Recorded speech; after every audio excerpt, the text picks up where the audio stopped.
Could Luisangel Acuña fill the void left by Ronny Mauricio this season? I'll break it all down on today's show. You are Locked On Mets, your daily New York Mets podcast. Part of the Locked On Podcast Network, your team every day.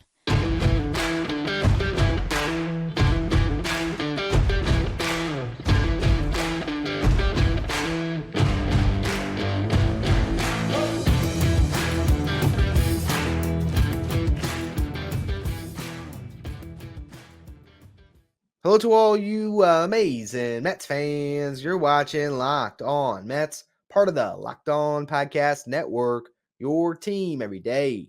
I'm your host, Ryan Finkelstein. If you want to find any of my work, follow me on X at Finkelstein Ryan. You can also find some of my writing at justbaseball.com, where I work as the managing editor. Today's episode is brought to you by FanDuel. Make every moment more. New customers who join today will get $200 in bonus bets if your first bet of $5 or more wins. Visit FanDuel.com/lockedon to get started. This was supposed to be a huge year for Ronny Mauricio. He got his first cup of coffee in the big leagues last year. We all enjoyed watching him play in September. 26 games, hit 248, 296 on base, 347. Slug, had 2 home runs, 4 doubles, 9 RBIs. Not the best numbers. His OPS was sub 650 at 643. His weighted runs created plus was 80, so 20% less than your league average hitter. And yet it felt like he was the second best rookie on the Mets outside of Francisco Alvarez, because Brett Baty and Mark Vientos got larger sample sizes and they struggled. Whereas Ronny Mauricio came up and he just grabbed your attention. He captured your imagination by hitting home runs, the 2 that he did, that were moonshots, by stealing all 7 bases that he attempted to swipe, by making some strong plays in the field. He just has star power. He has this aura about him. I've talked about this on the show in the past, but it was, I believe was it 2022? I think it was 2022. I went and I took a trip to each of the Mets minor league affiliates. And when I was in Binghamton, I got the chance to see Ronny Mauricio, Brett Baty, and Francisco Alvarez all playing on that team. And of those players, I went into that trip the most down on Mauricio because I had seen his numbers throughout his minor league career. When I watched them in person, Mauricio was the one that jumped out the most. Now, he had a home run and a double in that game. He hit the ball in the air like every single time. He made some great plays in the field, but just his presence is felt when you see him in person. He's such a big dude. He's such a great athlete. He's a guy that I think is going to get a lot of grace from Mets fans because of how he just looks out there. But he's got to play, and he's got to play well. And this was his chance to get that run that he needs. If you look at his minor league career, he has really been developed at each stage. What I mean by that is he's gotten lengthy stays. They have let him play full seasons at a lot of these stops. He's played 100-plus games at every level in the minor leagues, low A, high A, double A, triple A, 100-plus games at each stop. Last year in AAA, he hit 292, 346 on base, 506 slug. It was by far the best season of his career, coming off a great run in the Winter League last offseason. His OPS was 850. That was the only time his OPS has ever been over 800 in that large of a sample size in his minor league career. He had 23 home runs, 24 stolen bases, 71 runs batted in. Now, with all that said, his weighted runs created plus was 108. Now, WRC plus is a league-adjusted stat, and that league where they play in Syracuse is really hitter-friendly. Balls just fly. So a league-adjusted hitting stat is not a great measurement for what his value was, but still, compared to that league, he was only slightly above league average. But still, I think that the thing that always held me down on Mauricio is the fact that he just doesn't get on base enough, or didn't, at least until last year. His on base percentage has hovered around 290 to 300 throughout his career. That's why his offensive value hasn't always been there. His WRC plus of 108 last year was the best mark he has ever had. He's really, most of the time, actually hovered below 100, been a below average hitter, which is why I was down on him as a prospect. But again, from what we saw in AAA, from the flashes we saw, even though the collective numbers weren't great in the big leagues, he's a guy that you want to see play. Again, 100 games at each stop. You wanted him to get 100 games in the big leagues this year. And it's devastating for the Mets that they aren't going to get to see that, just for his development alone. Now, there's also the fact that he is a player that could have really helped answer a lot of questions for this team. I counted it out. I think Mauricio with McNeil as an extension of him as far as, positional flexibility, having Mauricio could have provided insurance at 6 positions. Second base, for when you'd have to move McNeil to the outfield, which then covers the 3 outfield spots. And there's 4 positions right there. Third base from Brett Beatty. So 6 spots. Oh, and shortstop. I was like, wait, that's 5. Shortstop if Lindor got hurt. Now without him, Joey Wendell is the answer at all those places, and that's just not great. I think this year would have been amazing to see if Ronny Mauricio was the starting second baseman for the Mets long-term, the starting third baseman, or if he was just a super toolsy, super utility guy that could play all over. I honestly believe that his long-term role in the big leagues might be the 10th starter, so to speak, kind of like a 6th man in the NBA, where he might not start on opening day, but by season's end, he's going to get 120 starts and play in a bunch of different spots. I think that might be his long-term position.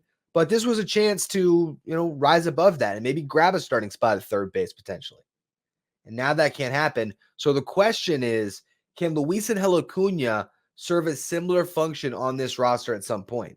He's not going to start the year in the big leagues, but can he be insurance at multiple positions? I want to break down, what he could bring to the table just as far as where he's at in his development. So we'll do that in the next segment, and then we'll close, looking at what his role could be in 2024. Before we get to any of that, though, today's episode is brought to you by FanDuel. Happy Super Bowl Sunday to all who celebrate from FanDuel, America's #1 sportsbook. If you're like me, Super Bowl Sunday, it's all about scoring the best seat on the couch, eating your favorite appetizers, those great, football snacks, and placing some super bets. Whether you like to bet on, the Gatorade and the jug that's going to get dumped on the winning coach, the length of the national anthem, the coin toss, all these crazy props, or if you're just interested in betting on who's going to score the first touchdown, FanDuel has so many ways for you to end the season with a W, or 2 Ws, 3 Ws. Not only can you bet on who will win Super Bowl 58, but FanDuel also has bets for which players will score a touchdown, how many points will be scored, and so much more. New customers who join today will get $200 in bonus bets if your first bet of $5 or more wins. Just visit FanDuel.com/lockedon to sign up. That's FanDuel.com/lockedon. Make every moment more with FanDuel, an official sportsbook partner of the NFL. Before we dive into what Luisangel Acuña's role could be on this Mets team, I want to talk about where he's at in his development.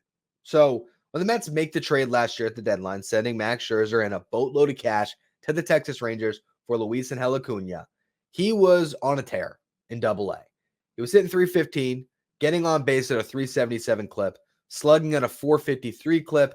He had 25 doubles, 2 triples, 7 home runs. That's 34 extra base hits in 84 games, and he had stolen 42 bases on 47 attempts. Goes to Binghamton, the numbers dropped off. He hit .243, .317 on base, .304 slug, only 2 home runs, and only 3 doubles, and he stole 15 bases on 20 attempts. His weighted runs created plus was 121 in Double-A with the Rangers, and then it was 76 with the Mets. So that's a drastic drop-off. But here's why I'm not too concerned about that drop-off in production. For one, he was traded. He changed organizations. That's a big thing that a young player has to, deal with when it comes to a massive adjustment. Also, his walk rate and his strikeout rate were identical, basically. About 9% at each stop when it came to the walk rate, about 18% on the strikeout rate. If his strikeout rate skyrocketed and he was striking out 25% of the time or 30% of the time, I would have been more concerned. He was still putting bat on ball. He was still taking his walks. Now, with Acuña, the big thing for him is going to be, can he hit for a high enough average, and can he keep his walks up? Will he tap into 15 home run power someday? Sure, you hope so. Maybe you can dream on a little bit more if everything breaks right, but he doesn't need to be a power guy. That's not his game. For Acuña, it is speed and defense. He's not his brother, okay? This is a different mold of a player. But let's just look at what he has to do. So throughout his minor league career, he's kept his walk rate around 10%. He's got to do that because what that's going to do is going to basically add 70 points to his on-base percentage, juxtaposed to his average. So if he hits 270 and he walks at a 10% clip, he should be looking more at a 350 on-base percentage. And to try to explain that to you a little bit better, let's just say in 20 plate appearances, Luisangel Acuña gets 5 hits, but doesn't walk at all. Well, his on-base percentage would be 250. He's getting on base 25% of the time, 1 out of every 4 plate appearances. Now, let's say he walks twice in those 20 plate appearances. All of a sudden, his on-base percentage jumps to 350. Now, if you take a 350 on-base percentage for a guy like Acuña, and you extrapolate that over 500 plate appearances, all of a sudden, he is getting on base 175 times in those 500 plate appearances. That is a lot of opportunities to steal a base. Now, of course, some of those chances, he'll hit a home run, so he won't need to steal a base, or he'll hit a double or a triple, or the situation won't call for a stolen base attempt. He's got to pick his spots, of course, as well. But if he's getting on base over 150 times in a season, there's a good chance that this guy can steal upwards of 50, 60 bags. He has lightning quick speed. He's a good base stealer. And that's where he's going to provide his offensive value. If he's getting on base at a good clip, he can be higher up in the lineup and really produce runs for you. You look at how walk rate has translated to on-base percentage in his minor league career. In 2021, he walked at a 10.4% clip. That was in 111 games and 473 plate appearances. He hit 266, got on base at a 345 clip. So there was an 81-point difference between batting average and on-base percentage by walking about 10% of the time. 2022, 54 games in high A, walks 14.2% of the time. This was his best stop in his minor league career up to this point. He hit 317. His on-base percentage was 417. So a 100-point difference by having that walk rate at 14%. I don't expect that to be there in the big leagues. You go to 27 games played at AA in 2022. He struggled offensively. He hit 224, but he walked at a 10.1% clip. So he got on base at a 302% clip. 30% of the time he's on base. That allows him to still steal bases. It was a 78-point difference between batting average and OBP. Last year, 2 stops, right? With the Rangers, 315 average, 377 on base. There was a 62-point difference when it came to his batting average to on-base percentage. He walked at, a 9% clip in change. He was 9.2. With the Mets, it was 9 when it came to his walk rate. He had 243, got on base at a 317 clip, 74-point difference. So again, he needs to keep that walk rate where it is because that's going to really give him that jump in OBP that he needs. And then he needs to hit like 270 in the big leagues to be an above average regular. If he does that, he's going to be close to 350. He's going to be getting those opportunities to steal bases and score a lot of runs. Now, his ceiling, his best possible outcome is a 300 hitter in the big leagues. And if he can do that and keep his walk rate where it is, all of a sudden you're talking about a 370, 380 on base percentage guy who can steal even more bases, score more runs, and that's an all-star. So there's a lot of outcomes that can happen here. He also can be a guy that hits 240, gets on base at a 310 clip, and can still steal 30 plus bags, and be a really good defensive player. So his floor is high enough with the defense and the speed. But really the tool that's going to make or break him in his big league career, in my opinion, it's simply that hit tool, which is obviously there for all players in the big leagues, right? If you can't hit, what kind of player you're going to be. But for him in particular, I'm not worried about if he's going to tap into his power. If he does, great. I mean, if he can find a way to turn on some more balls, get some more lift, and actually end up with 15 home runs, by all means, that'd be awesome. But I wouldn't be too concerned about power. All I care about when it came to Acuña is that he's getting on base and giving himself an opportunity to use his legs to make a big impact. And we saw his brother last year hit the 40-plus home runs and steal 70-plus bases. He's never going to join his brother in the 40-70 club, but he could join him in the 70 club. And that is saying something because a 70 stolen base threat on the New York Mets roster, that's exciting to think about. And if you're just trying to imagine a super utility player for the Mets this season, the more I try to wrap my head around it, the more I'm seeing the value that Acuña could provide and how he could replace, or not replace, but fill the shoes a little bit of what Ronny Mauricio was going to provide for this team, at least in roster function. So I want to go into that a little bit more in just a minute. First, though, another word from our sponsors. If you don't want to miss out on any of the bonus coverage that we have for you at Locked On Mets, make sure you become a Locked On Mets insider through Subtext. This is our texting service where you can get updates from me anytime something happens with the Mets, anytime I got an interesting stat to share, or if you just want to ask me a question at any time, you can do that through Subtext. It's also where we are running our giveaways this year. So if you want to get your chance at some signed memorabilia this season and get all that extra bonus content, find the link in the episode description or go to subtext.com/LockedOnMets. Now, we'll get to the overarching question of the show. Can Luisangel Acuña fill Ronny Mauricio's shoes this year? Well, here's one big hiccup. He's nowhere near as advanced in his development. He hasn't even played in AAA. Mauricio was more than 100 games removed from being in AAA, or not 100 games removed, but he had 100 plus games in AAA and even got some big league action. So he was more ready to step in on opening day. Here's the thing, though. If you look at the Mets roster as presently constructed, that's with the addition of Harrison Bader, who was not on the roster when Mauricio went down. And I don't know if they would have signed Bader had they had Mauricio. Assuming they would have, there would be a pretty interesting battle going into spring.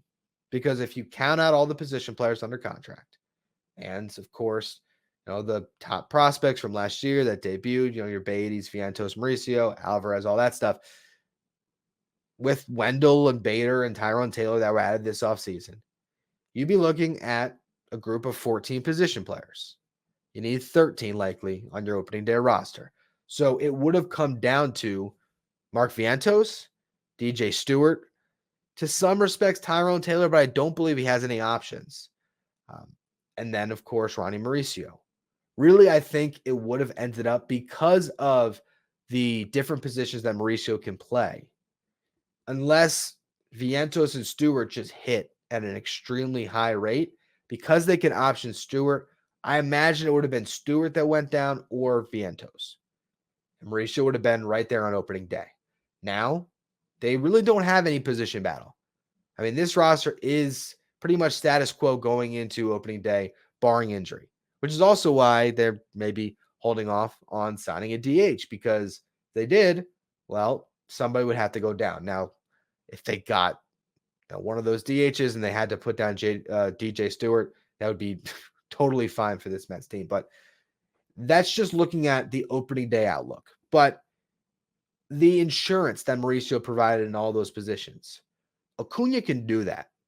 Okay, I want to refer you to the scouting report by Kylie McDaniel of ESPN. He is the highest on Acuña in any top 100. He has him at 58. You look at the other top 100 lists, Baseball America left him off entirely. MLB Prospectus had him at number 77. Pipeline had him at 66. For my company, justbaseball.com, we had him at 71, although Arm is going to update that again before the start of the season. So not sure if he'll slide a bit or if he'll climb. I think there's a better chance that he slides than climbs. Regardless, McDaniel had him at 58. Fringe, top 50, close. So he's still really high on him. Here's his scouting report. So he says, listed at 5'8", 181, Acuña might not immediately grab your attention if you see him walk around before the game starts, but he's electric on the field with plus speed, an above average arm, and a quick first step that allows him to play any position.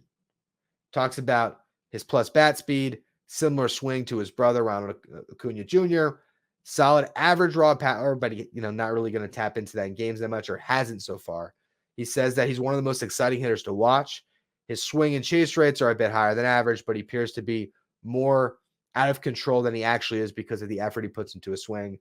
Talks about how scouts raved about him being a plus defensive second baseman with his base running value, that he can be, maybe league average at the plate, but they also aren't sure how Acuña will use his tools or how big league pitching will fare in attacking him. So again, it really is what I've been talking about on the show. It's speed and defense, and a question about how much he will hit. But when you look at the role he could fill, again, I refer you back to the scouting report, allows him to play any position. I've been thinking about Acuña as second base center field. He's a shortstop right now, but second base is sort of the long-term home. If best outcome happens with all of your prospects, Acuña is probably your starting second baseman, and maybe Jet Williams and Drew Gilbert are somewhere in the outfield with Brandon Nimmo long-term. That's how I see it at this juncture. But Acuña, if the Mets had a horrible start to the season at third base with Brett Beatty and Joey Wendell and Mark Vientos, and Luisangel Acuña is hitting 320 in AAA. We watched Louis Guillorme play third base the last couple of years as a good defensive shortstop who made that move over there, even though he didn't have a ton of playing time at the position. It didn't always look perfect. He certainly looked way better at second base, which I think is the same thing with Acuña. I think he'd be elite defensively at second base. But he'd hold his own at third, and probably better than Jeff McNeil would. So I believe Acuña can provide you that insurance at third base. So if that whole carousel doesn't work, Acuña could be your guy, which I think opens up a lot of possibilities. Also, he can be the guy at second base, allowing Jeff McNeil to slide into the outfield. Also, he could be a guy that would play in the outfield. So his positional flexibility and the fact that he's on the 40-man roster already, that gives you a pretty high chance of seeing Acuña at some point this season. I think Drew Gilbert's the better prospect. I think Drew Gilbert is the prospect, and we'll talk about him at some point, who could be the above-average regular this year, and I'm not entirely sure if Acuña can do that. Like, I feel better about Gilbert's bat right now than I do about Acuña's. But Acuña's on the roster. Acuña has the speed and defensive element. Not that Gilbert doesn't, but he's not going to be the same base dealer that Acuña is. And Drew Gilbert's not playing the infield. So if you're looking for that super utility guy that fills in all those places like Mauricio could have, I think Acuña fits that role. And in some respects, when you look at the defensive side of it, I think he fills that part of the equation better because he can go out into the outfield. Mauricio, we're still not sure if he can do that. Now, offensively, Ronny Mauricio has way more games under his belt. He has more pop. Probably at this stage, just based on their development, a better field to hit and a better chance of holding his own at the big league level. I don't know if Acuña can do that this year, but I do believe we will see Acuña this year. That, in my eyes, is going to happen.